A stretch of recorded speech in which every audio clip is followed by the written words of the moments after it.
In this chaos I find the path.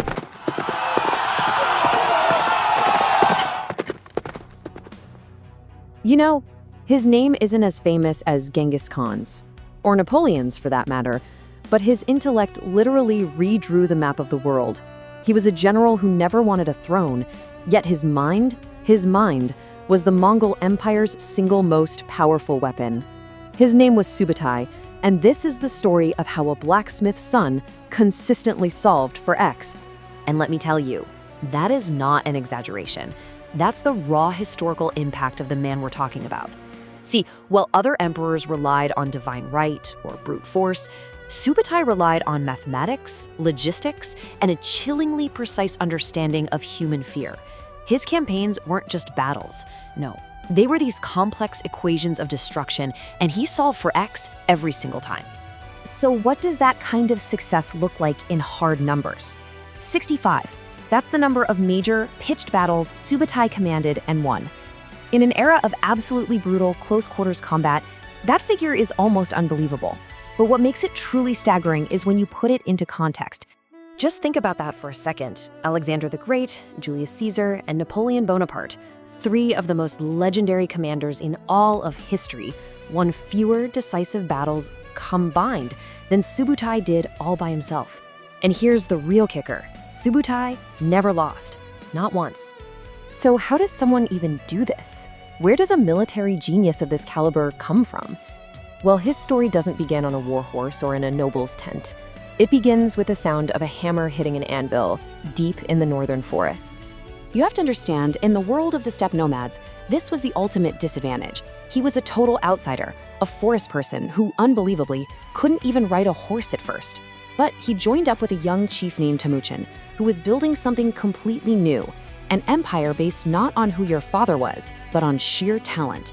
Genghis Khan's law, the Yasa, was like a social elevator, and it was about to lift this blacksmith's son right to the very top. Okay, so in his very first major test against the rival Merkits tribe, the other commanders are all calling for a glorious, bloody charge.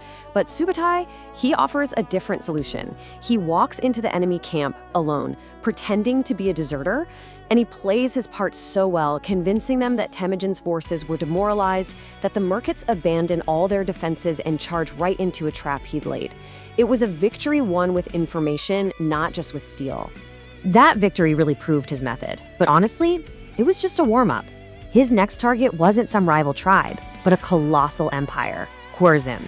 And Subutai decided to treat this war not as a clash of armies, but as a relentless, psychological hunt for one man. This is terrifying when you really break it down. For 4 years, Subutai's 20,000 riders were a ghost haunting the Shah. They weren't conquering cities, they were like a surgical instrument designed to sever the head of the empire. They moved so fast that scouts would find the Shah's campsite with his cups still warm from tea. The ruler of millions was reduced to a terrified fugitive who never slept in the same place twice, until he finally died alone on a desolate island, broken not by a sword, but by pure, unrelenting terror. You know, today, in modern military academies, this strategy actually has a name. Subutai didn't just practice it, he perfected it on a scale that had never been seen before. He understood that an army, no matter how huge, is useless if its heart stops beating. By destroying the leader mentally, he paralyzed the entire state machine without ever having to fight its 400,000-man army head-on. So with the Shah dead, Subutai standing on the shores of the Caspian Sea, you'd think he'd take a break, right? Nope. Instead, he embarks on what has to be one of the most audacious military expeditions in history, an 8,000-kilometer armed reconnaissance mission straight through unknown lands, a journey to literally map the weaknesses of the West. And in the Caucasus Mountains, he runs into what should have been an impossible problem. A powerful alliance of local peoples, the Alans and the Cumans, has him trapped. In a direct fight, his small force would have been absolutely crushed in the narrow mountain passes. So how did he solve for X this time? He didn't use force, he used words. He sent envoys to the Cumans, who were also steppe nomads like the Mongols, with lavish gifts and this simple, poisonous message. He played on their shared heritage, convincing them to abandon their allies. The Cumans, tempted by the gifts and the logic, agreed. Subutai then annihilated the now isolated Alans, and then he turned right around, caught the Cumans completely by surprise, destroyed them too, and took back all his gifts. It was brilliant and absolutely ruthless. His trail of destruction eventually leads him into the lands of the Rus. A massive coalition of princes, totally confident in their numbers, comes out to crush him. But for 9 straight days, Subutai's army does something extraordinary. They run. They fake this chaotic, panicked retreat, drawing the overconfident princes further and further away from their supply lines. Each prince, eager for his own personal glory, pushes his troops harder, stretching their lines until the coalition wasn't an army anymore, but a disjointed, exhausted column just ripe for disaster. After this incredible run, Subutai returns to Mongolia. But his next great war wasn't going to be fought against a foreign army.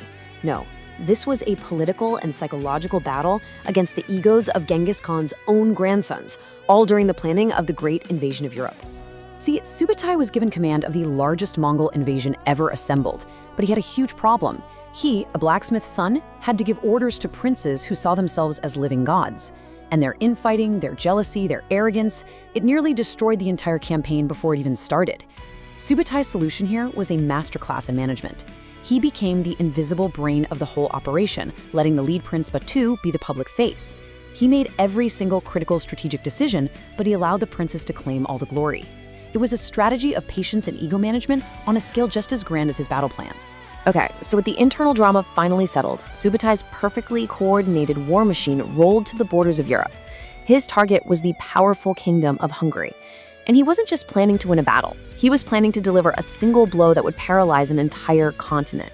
The Hungarian army, led by King Bela IV, they felt secure. I mean, they had a seemingly perfect defensive position behind the wide Saho River, they controlled the only bridge, and their heavily armored knights were ready to go. To them, it was an unbreakable shield. To Subutai, it was the perfect bait for a trap. What happened next was a symphony of destruction. First, Subutai did something no European army had ever seen. He rolled up heavy catapults and used them as field artillery, just blasting the bridge defenders with a storm of rock and fire. Then, as Batu's forces launched a diversionary attack on the bridge, Subutai took his main force on a silent, downstream crossing under the cover of night. By sunrise, the Hungarians woke up to find they were surrounded. But Subutai, in a stroke of pure psychological genius, left a small, obvious gap in his lines. The panicked Hungarians streamed for it. But it wasn't a path to safety. It was a corridor of death, miles long, where Mongol archers could just slaughter them at will. The aftermath was total. The entire Hungarian army was annihilated in a single day. Central Europe was completely defenseless. Mongol scouts were reportedly within sight of Vienna. The continent was on the brink. There was simply no organized military force left that could stop them. So why isn't all of Europe speaking a dialect of Mongolian today? Well, just as he was poised for the final conquest, news arrived from the capital. The great Khan, Ogedei, was dead. And by law, all the princes had to return home to elect a successor. Subutai, ever the loyal servant, turned his army around. He left behind a legacy not of kingship, but of military philosophy. He pioneered these coordinated, multi-pronged invasions, what we now call deep operations, sending armies across hundreds of miles to strike multiple targets all at once, paralyzing entire kingdoms before they could even react. He proved that intelligence was more powerful than armor and logistics more critical than sheer numbers. And that brings us to one of history's greatest questions. Now, some new theories suggest that bad weather and difficult terrain were already slowing the Mongol advance. But we're still left to wonder, if fate hadn't intervened at that exact moment, could the blacksmith's son from the forests of Siberia have watered his horses in the Atlantic Ocean? It's a question we can never answer for sure, but it is definitely one worth thinking about.